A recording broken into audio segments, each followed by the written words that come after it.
Serial उड़ने की आशा में आने वाला बड़ा ट्विस्ट। सीरियल उड़ने की आशा में अब हाई वोल्टेज ड्रामा देखने को मिलने वाला है।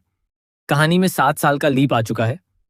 अब बड़ा खुलासा होने वाला है कि रोशनी ने 7 साल पहले साइली के जिंदा बच्चे को चुराकर उसे अपना बच्चा बता दिया था।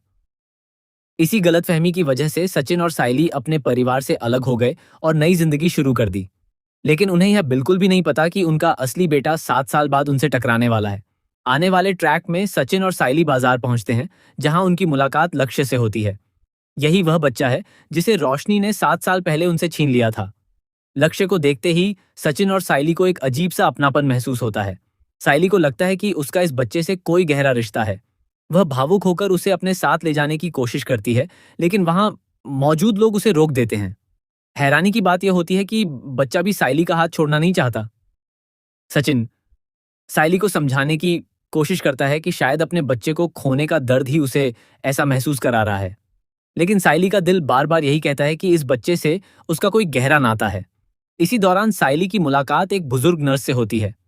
नर्स कई सालों से साइली को ढूंढ रही होती है। साइली उसकी मदद करती है और उसका सामान उठाती है। तभी नर्स उसे पहचान लेती है और पूछती है, क्या तुम साइली हो? साइली हैरान होकर पूछती है कि वह उसे कैसे जानती है। तब नर्स बताती है कि जब उसकी डिलीवरी हुई थी तब वही उसके साथ मौजूद थी। ये सुनकर साइली भावुक हो जाती है। नर्स पूछती है कि वह इतनी उदास क्यों है। साइली कहती है कि उसका बच्चा अब इस दुनिया में नहीं है। ये सुनते ही नर्स चौंक जाती है और कहती है, ऐसा कैसे हो सकता है? तुम्हारा बच्चा तो जिंदा था। यहीं से कहानी में सबसे बड़ा ट्विस्ट आता है। नर्स सचिन और साइली के सामने सच्चाई का खुलासा करती है।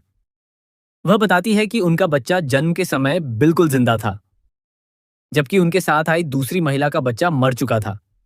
आखिर बाद में क्या हुआ यह उसे नहीं पता, लेकिन अस्पताल के रिकॉर्ड के अनुसार उनका बच्चा जीवित था। नर्स ये भी बताती है कि वह कई साल पहले मेडिकल रिपोर्ट्स देने आई थी, लेकिन तब तक सचिन और साइली वहां से जा चुके थे। यह सच्चाई सुनकर सचिन और साइली के पैरों तले जमीन खिसक जाती है। नर्स उन्हें अस्पताल जाकर पूरी सच्चाई पता करने की सलाह देती है। अब देखना बेहद दिलचस्प होगा कि सचिन और साइली अपने असली बेटे को कैसे ढूंढते हैं और रोशनी के सालों पुराने झूठ का पर्दाफाश कैसे होता है। क्या आपको भी इस बड़े ट्विस्ट का इंतजार है? अपनी राय कमेंट में जरूर बताइए।